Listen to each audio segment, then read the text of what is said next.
Je m'appelle Hélène. Je m'appelle Raphaël. Je m'appelle Magdalene Nicolini. Je m'appelle Marianne. Je m'appelle Yann. Je me nomme Augustin Folio et je suis actuellement en 3e au Blanc-Ménil, bien sûr. Ça fait maintenant 7 ans que je suis au Blanc-Ménil. Je suis arrivé pour la première fois au Blanc-Ménil en CM1. J'étais venu ici en CE1, en échec total, on va pas se mentir. Je suis arrivée avec des lacunes en grammaire.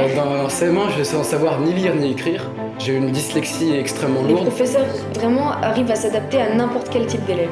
Ce qu'ils apprennent en CM2, c'est ce que au Blanc-Ménil on aurait appris en CE2. Les professeurs qui viennent tous les matins sont là vraiment pour transmettre, que ce soit mes premiers professeurs de primaire qui m'ont mis des vraies bases, mais aussi mes professeurs de collège qui eux m'ont appris le véritable amour du savoir et la véritable passion d'apprendre.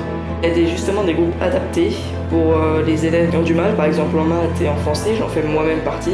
Je me rappelle d'une année où notre programme d'histoire, notre programme de littérature et notre programme de musique portaient tous les trois sur le même siècle. Ça a permis vraiment de lier et de voir l'ensemble de la formation comme un tout.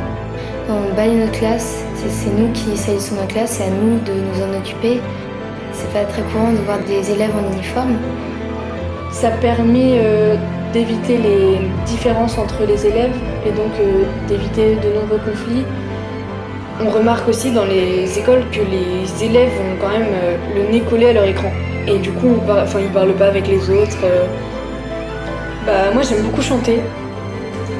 Du coup, je trouve que c'est super qu'il y ait des cours de chorale comme ça, ce qui n'était pas forcément le cas dans mon ancienne école.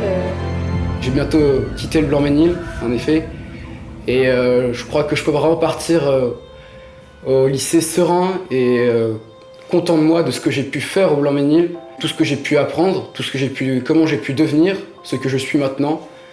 Et tout ça, c'est grâce à mes professeurs et à mes directrices qui ont été tellement dévouées pour moi. Je pense qu'il faut vraiment aider cette école parce que ça part d'un projet génial. C'est une école petite, le matériel n'est pas forcément du matériel neuf, mais franchement, on passe au-dessus. Parce qu'on a des bons camarades, on a des très bons professeurs, on a des cours d'une qualité exceptionnelle et je pense vraiment qu'il faut aider cette école à se développer encore plus. D'excellents lycées qui ont reconnu le niveau que j'avais acquis et qui m'ont donc accepté grâce à cela. Maintenant, je suis en 2e année de prépa littéraire et je vais donc passer à la fin de l'année le concours de l'école normale supérieure. Ça m'a énormément servi et ça m'a garanti une moyenne assez élevée. Et d'ailleurs, j'ai obtenu mon bac avec mention très bien et je suis persuadée que c'est aussi grâce au Blanc-Ménil. Cette école, elle se doit d'exister, donc elle n'a pas de subvention de l'État. Donnez à l'école du Blanc-Ménil, il faut soutenir l'école du Blanc-Ménil pour qu'elle puisse poursuivre sa mission. Soyez généreux, ces portes vous sont ouvertes, venez nous rencontrer quand vous le souhaitez.